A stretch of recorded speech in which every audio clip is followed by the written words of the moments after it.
Hey guys, welcome back for another video. Hope you're all doing great. Hope you're all enjoying your day. So the goal of the average investor, especially those who are living through the cryptocurrency boom, is to make as much money as possible, as quick as possible. When you look back at conventional ways of investing, especially as I was growing up and I learned like 10 years ago, they tell you the greatest rate of return that you can expect per year is anywhere between 4 to 7%. And if you go any higher than that, it is some type of warning. It's an indication that things are wrong, so and so. And so you should always look for something that will get you around 4 to 7%. I remember even hearing 5% for a really long time. Like 5% was the goal, especially the 6%. That was like the really big number. I remember when you were able to get a 6% return on money market accounts around 2005 before the big crash happened. So the fact that all these coins right now that are coming out are getting, 3,000% returns in 1 year and 4,000%. I think the coin is called BAT. I can't remember 100%. That apparently had a 6,000% return within the last year. And, it's because of this that this is why the video is titled How to Become a Millionaire in 10 Minutes. You pretty much just nowadays have to make an ICO. This is absolutely insane. I've been reading up on this, that there's been so much talk about ICOs. And I actually it was maybe about 6, 7, 8 months ago. I was so focused on just acquiring coins. I didn't even care about anything I saw with ICO. I was like, okay, that's not in my vision. That's not in my line of sight. I don't really care about it. Since January of this year, there have been 65 ICOs that have launched. If you do not know what an ICO is, it is an initial coin offering.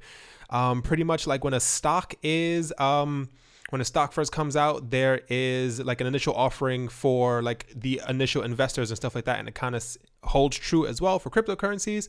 So pretty much before a coin is launched or project is put forth, they will have an ICO for the coins that run on this platform.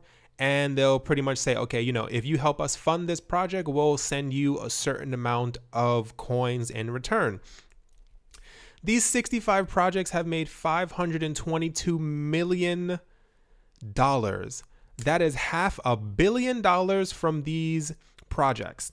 Status is the thing that pretty much is the reason why Ethereum is going through this like network lag. If you are a miner, if you have been cloud mining, if you have been trying to get money from a friend or anything else, you probably know that there is a huge lag. People have been reporting lags of about 2 to 3 days. I have seen lags personally, literally of about 6 to 7 days at this point. Some of the transactions have gone through, which is good. So, things will eventually go through, but the fact that there's a huge lag right now, that is a problem. Status alone, which launched, what was that? Last week was the ICO or something like that. Raised $100 million. And I think this was within like an hour or something like that. There's so many ICOs that have come out before Status, literally from January. These people were making 25 million after 10 minutes. Like they had like the ICOs were so hyped up. Can you imagine making $25 million in 10 minutes? Now, this is kind of why I get why people say, there's a bubble occurring. Like ICOs can't go on like this forever. There's no possible logical way that this will continue to go on into next year. I think ICOs will obviously continue because there are tons of new projects, great projects that are going to be coming up. But I don't think we're going to be seeing these numbers anymore, because what's been happening is that a lot of people have been figuring out that more than half of the 65 projects that have launched this year are actually scams. Now you ask yourself, why would somebody want to scam somebody out of $25 million in 10 minutes? Well, when these ICOs are launched and they ask for funding for the current project, can you guess what they ask for? Like what kind of payment method they ask for? They ask for in Bitcoin and Ethereum and Bitcoin Dark and so. They ask for all these coins that are, moderately traceable to a certain extent, but They're not asking for them in US dollars. They're not asking for them in euros. They're not asking for them in bank transfers. They are so many of these things. That means 30 ICOs that have launched this year have gone dark. They have completely disappeared. No one knows what happened to them. There were a couple of them, they were receiving information on whether it was Facebook or Twitter or Instagram, whatever the case might be, hey, we have this ICO coming out, et cetera, et cetera. And then people were sending their money to these things that were really hyped up. And then for the next week after the payment of the ICO, they're like, oh, thanks, guys. Thanks for all the funding. So-and-so, we're going to get this project started. And it's because of you. And they're updating every single day on these platforms. And then by the 6th or 7th day, there's no longer a response on the website. People just assume that these people are busy, that they are in the shadows making money, and it turns out these people completely disappear. People try to track the wallets because this is the same thing that happened. There was a huge, I think it was for, I want to say Mt. Gox or Cripsy. There was a huge hack at one point, and thousands of Bitcoins had, left the market, or the marketplace, and they were literally able to track as it was like going from wallet to wallet to wallet, and then eventually these funds just completely disappeared. However, these people decided to get rid of it. But this is going to become a really big problem because none of these things are insured in any possible way. You don't see these people. A lot of people don't realize how easy it is to take stock photos of people on the internet. There are tons of people who make stock photos as their way of making money. They may go to an event, they may go to a party, and they take photos of, things, et cetera, et cetera. All it takes is 15 photos of, 15 free stock photos of people at an event, people wearing ties and stuff like that. A little thing at the bottom saying, we are committed, will do this, we will so and so and so. And then you taking, 5 photos from somewhere else of someone's mining rigs, which I've seen a couple websites like that before. And I was like, okay, this may be real, but I'm definitely about to click off. It's incredible. This video in no way endorses any of this as far as me telling you how easy that it is. But the major problem is that there are people who are now missing millions of dollars.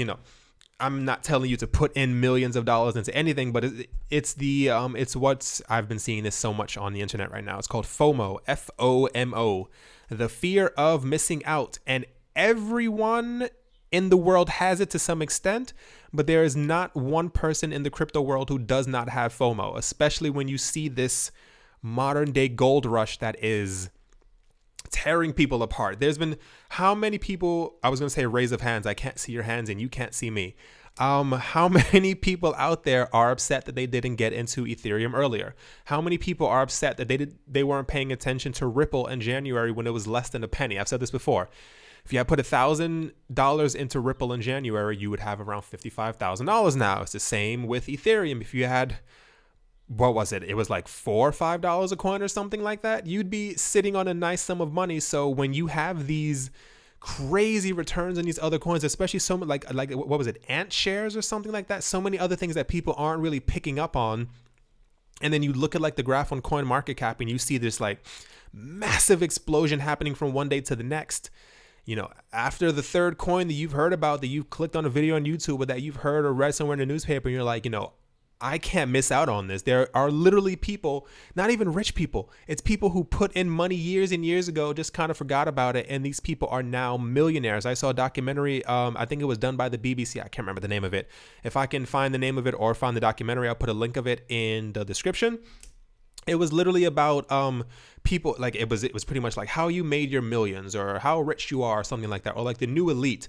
And it was pretty much about these people who had made their money through unconventional methods. And there was one guy, he became a multi-millionaire from investing in Bitcoin. He said he heard about it in 2009. He thought it was a joke. A lot of his friends were telling him about it. He said, okay, I'll put a couple dollars into it. Dollars, not even $100, which would have made you around 70 million. He put a couple dollars, and I think he made 15-20 million from it. And this is the exact reason why these ICOs are popping up so quickly, because they know without a shadow of it. When I heard about Status, I was like, maybe I should get into Status as well, because you have this inherent fear of not getting what everyone else is getting, because you've seen the videos. I saw a video a couple of days ago on YouTube. There was a guy, he was talking about how much money that he had made. I think he had made $500,000 in a year or something like that, guys, I only put in 10,000 of so and I made $500,000. And you see these things and you're like, okay. And then the people who make the ICOs, they're like, okay, this is the way to the promised land of getting money.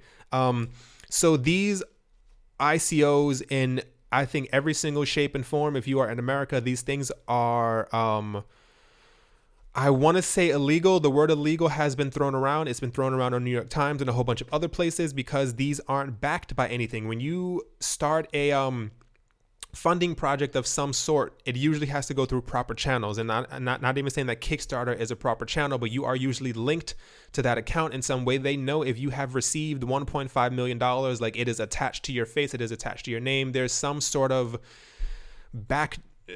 You understand what I'm saying? Like there's something to it. But in this way, I'm telling you, this is going to continue for a long time. And it's only when people kind of wise up to it, but people won't. You know that people won't. There's no way that someone is going to try and miss out on the next Bitcoin. Another really big thing that's been happening is that people have been, when these projects have been launched, or people are talking about these projects and how cool they're going to be and et cetera, and we are making the new Ethereum, we are making the new Bitcoin, this is going to be so-and-so. People have been messaging or emailing or whatever the case might be, trying to contact these people and saying, do you have a copy of the white paper? Do you have a copy of like the beginning of the code so that we can see, so-and-so? And they're just not receiving any responses. Big thing of this is that 98% of people who are dealing with cryptocurrencies have no idea how to do code. They have no idea what code is. They don't know about the basics. They have no idea what Python is. They know none of these things. So only 2% of the people, if you're 2% out of 10,000 people who are trying to join into something, and you contact these people and you get no response back from them, and you can scream it from the top of a mountain, something's wrong, this is fake. They're gonna go, oh, he's a scammer. He's trying to make us not get this money. And this is part of what's happening, guys. This is why I keep repeating. I'm sorry if I sound like like the father or grandfather who keeps saying, do your own work, do so and so, but you have to do your own research. We have never seen anything like this in history. You cannot imagine telling any investor who is making money in the stock market that since January you made a 4,000% return. He's like, well, I made about 4%, and like 4,000 is mind boggling. 6,000 is out of the realm of any type of possibility. The fact that within a 7 or 8 year period, you could have made $70 million from a $100 investment is absolutely, it's beautiful. But, when you think about it, it's all kind of out of control. And this is why so many people are screaming bubble at the top of their lungs, because I mean, it very well could be. I'm hoping that it's not the same as everyone else. I think obviously these things are going to change the world. They already are changing the world. When you have articles all over the place and they're talking about this in the news, this is no longer a thing that quote unquote nerds are doing in their mom's basement or in like a little tiny shed somewhere. This thing is huge. It's only going to get bigger. Like there's a lot of money to be made, but just make sure you are cautious when you throw $522 million at people who you don't really know, you have no real contact with. I hope you guys enjoyed this video. I hope you guys enjoy your day. As always, make sure to like and subscribe for future videos. I don't even know where else to go, guys. This is all getting really, really crazy. Hope you guys enjoyed, and I'll talk to you all soon.